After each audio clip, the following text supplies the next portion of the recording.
Hello everyone, আশা করি আপনারা সবাই খুব ভালো আছেন।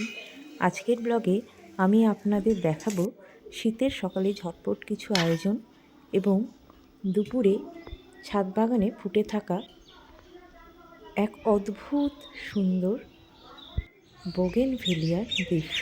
তাহলে দেরি না করে চলুন শুরু করি আজকের ব্লগটি। দেখুন, আমার টেবিলে চলে এসছে শীতের সবজি।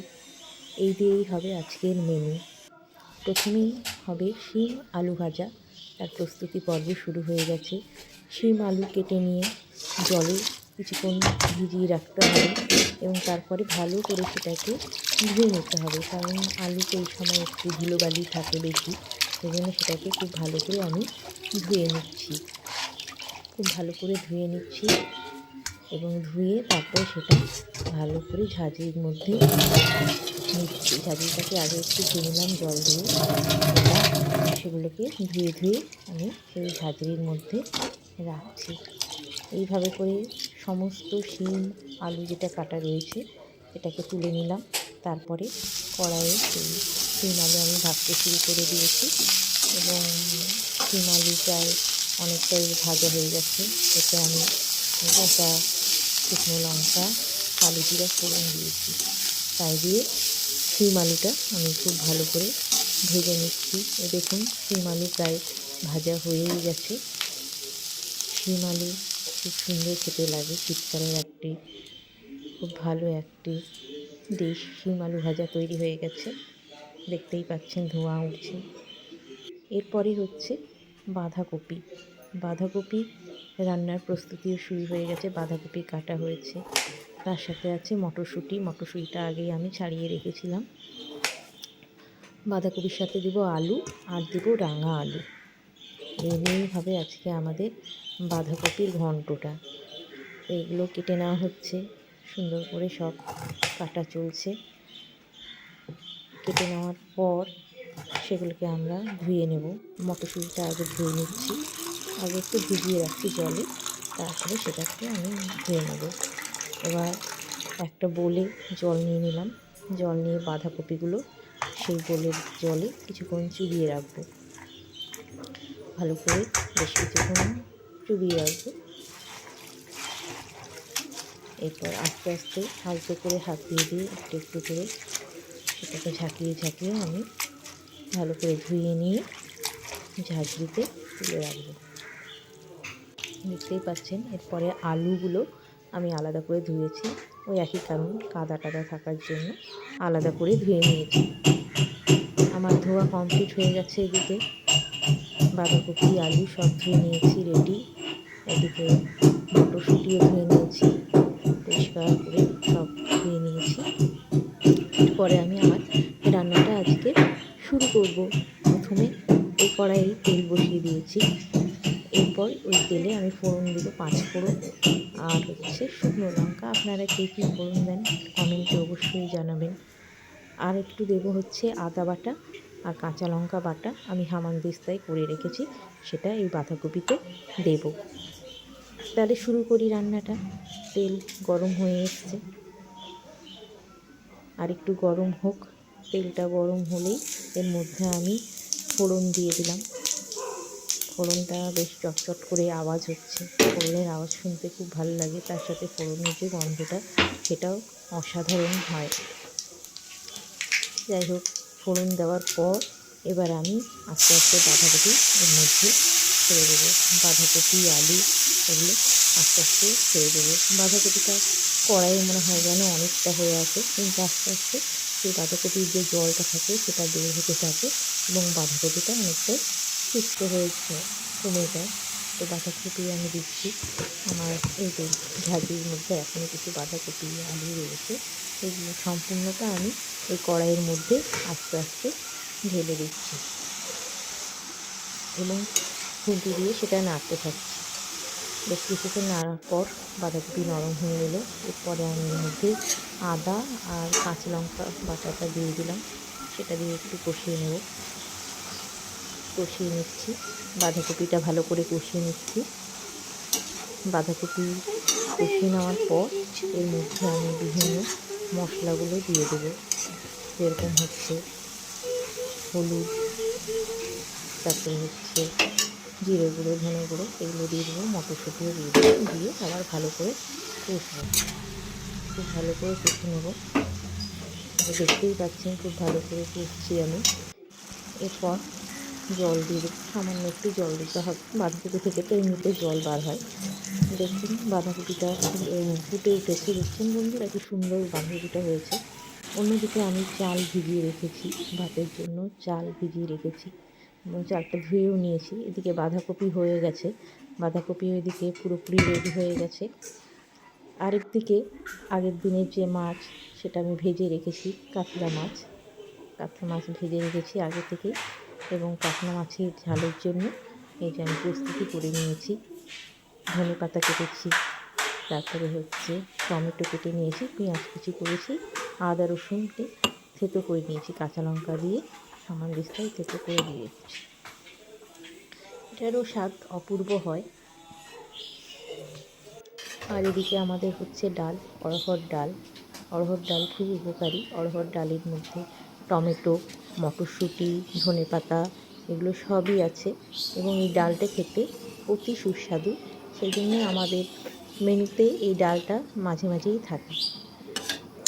যাই হোক, এইদিকে আবার ভাতের চাল দিয়ে দিয়েছি, ভাত হচ্ছে, ফুটছে, আর একদিকে ডালটা হচ্ছে। এরপরে মাছের ঝালের প্রস্তুতি শুরু হয়ে গেছে। কড়াইয়ে তেল, তার মধ্যে পেঁয়াজ, লঙ্কা কুচি, আদা রসুন এগুলো দিয়ে ভালো করে কষিয়ে নেওয়া হচ্ছে। এবার টমেটোও দিয়ে দেওয়া হলো, টমেটোটা দিয়ে ভালো করে কষতে হবে। তারপরে বিভিন্ন মশলা, হলুদ, জিরে গুঁড়ো, ধনে গুঁড়ো দিয়ে ভালো করে কষিয়ে নিয়ে জল দিয়ে কিছুক্ষণ ফুটতে দিতে হবে, যাতে ঝোলটা বেশ ভালো একটু থকথকে হয়ে যায়, গ্রেভি হয়, ঘন হয়। বেশ কিছুক্ষণ ফোটার পর তার মধ্যে ভাজা মাছগুলো দিয়ে দিতে হবে।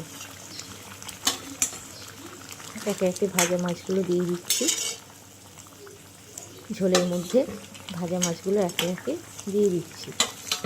দেখুন কি সুন্দর লাগছে ঝোলটা, দেখতে তো অপূর্ব হয়েছে, খেতেও এরকম হবে মনে হচ্ছে। গরম গরম মাছের ঝোল ভাতের সাথে কিছু না ভাল লাগে। এরপর উপর থেকে ধনে পাতা ছড়িয়ে দিলাম। ধনে পাতা শীতে পাওয়া যায়, এখন অন্যান্য সময়ও পাওয়া যায়। যাই হোক, মাছের ঝালের উপর দিয়ে ধনে পাতা দিয়ে দিলাম।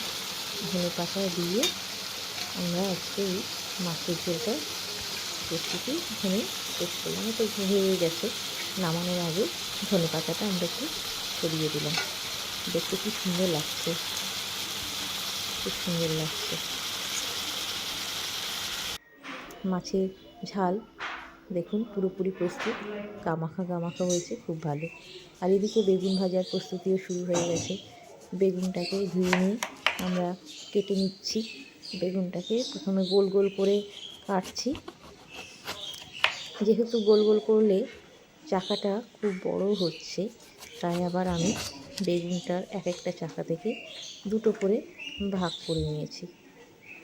সুন্দর করে ভাগ করে নিচ্ছি, প্রতিটা বেগুন কেটে নিচ্ছি, প্রতিটা বেগুন ভাগ করে করে ঝাঁঝরিতে রাখছি। প্রত্যেকটা বেগুন ভালো করে কেটে নিয়েছি, বেগুনের পেছনের অংশটাও কেটে নিলাম। এরপরে এই বেগুনে নুন হলুদ মাখিয়ে রেডি করে রাখলাম। নুন হলুদ মাখিয়ে রেডি করে রাখছি বেগুন ভাজার জন্য। এবার একটা প্যানে তেল গরম করছি, ইন্ডাকশানে করছি। তেল যখন গরম হয়ে যাবে তখন একে একে বেগুনগুলো ছেড়ে দিচ্ছি। বেগুন ভাজা শীতকালে ভীষণই উপকারী, ভাতের সাথে তো খুবই ভালো লাগে, রুটি পরোটার সাথে, রুটির সাথে, যে কোনো কিছুর সাথে এই বেগুন ভাজা অতুলনীয়। বেগুন ভাজার স্বাদ, আর এই শীতের বেগুন এতই নরম হয় যেন মুখে দিলেই মিলিয়ে যায়। তাই এই সময় বেগুন ভাজা খেতে ভীষণই ভালো লাগে, ভীষণই, সেটা আর বলার নেই। যাই হোক, বেগুনগুলোকে ছড়িয়ে দিয়েছি, বেগুনগুলো আস্তে আস্তে ভাজা হচ্ছে। এরপর উল্টানোর পালা, বেগুনগুলোকে একটু আমি উল্টিয়ে দেবো। খুন্তি দিয়ে দিয়ে উল্টে দিচ্ছি বেগুনগুলোকে আস্তে আস্তে উল্টে দিচ্ছি, একটার পর একটা বেগুনগুলো উল্টে যাচ্ছে। এবার একটু আঁচটাও কমিয়ে দিলাম, একটু বেশি হয়ে গেছিলো সেজন্য আঁচটা একটু কমিয়ে দিলাম। হালকা আঁচে বেগুনটা ভাজলে বেগুনের ভেতরটাও ভালো করে সেদ্ধ হয়। যে দেখছেন বেগুনগুলো কি সুন্দর ভাজা হয়ে আসছে, গোল্ডেন কালারের হয়ে আসছে বেগুনগুলো ভাজার পরে, খুব সুন্দর রং হচ্ছে, দেখেই লোভ লাগছে। খুব সুন্দর হয়েছে বেগুন ভাজাগুলো। প্রত্যেকটা বেগুন উল্টে পাল্টে আরও ভালো করে ভেজে নেওয়া হচ্ছে, যাতে চারিদিক থেকে সুন্দরভাবে কালারটা আসে। খুব সুন্দরভাবে বেগুন ভাজাটা হচ্ছে, খুব সুন্দর। অল্প আঁচে বেগুন ভাজা হচ্ছে, অল্প আঁচ দিয়ে বেগুন ভাজা হচ্ছে ইন্ডাকশানে। বেগুন ভাজাটা হয়ে গেলেই আমাদের মোটামুটি রান্না কমপ্লিটের দিকে। আজকে যেহেতু রবিবার, সেই জন্য অনেকগুলো আইটেম আমরা ধীরে সুস্থে আজকে করতে পেরেছি, নাহলে এত তাড়াহুড়োয় এত কিছু রান্না করা সম্ভব হয় না। আর যেহেতু রবিবার, সেই জন্য একটু ভালো করে খেতেই ভালো লাগে। বেগুন ভাজাগুলো হয়ে গেছে, সেগুলো তুলে নিয়েছি। এবার চলে এসেছি টেবিলে। আজকে আমাদের কী কী রান্না হয়েছে দেখে নিন আপনারা সকলে একবার।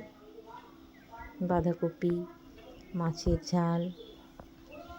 ঝাল তো অপূর্ব হয়েছে মনে হচ্ছে, বেগুন ভাজা, শিম ভাজা, ভাতটাও একটু দেখিয়ে নিই, একদম ধোঁয়া ওঠা গরম ভাত, আর এদিকে রয়েছে ডাল। এবার আমরা আস্তে আস্তে সার্ভ করব। ভাতটা আগে বেড়ে দিই, ভাতটা বেড়ে নিচ্ছি, ভাত থালায় বেড়ে নিচ্ছি। ভাত বাড়া চলছে, ধোঁয়া ওঠা ভাত, উপর থেকে বেগুন দিয়ে দিলাম, বেগুন ভাজা। আরেকটি থালাতেও ভাত ও বেগুন ভাজা দিয়ে দিলাম।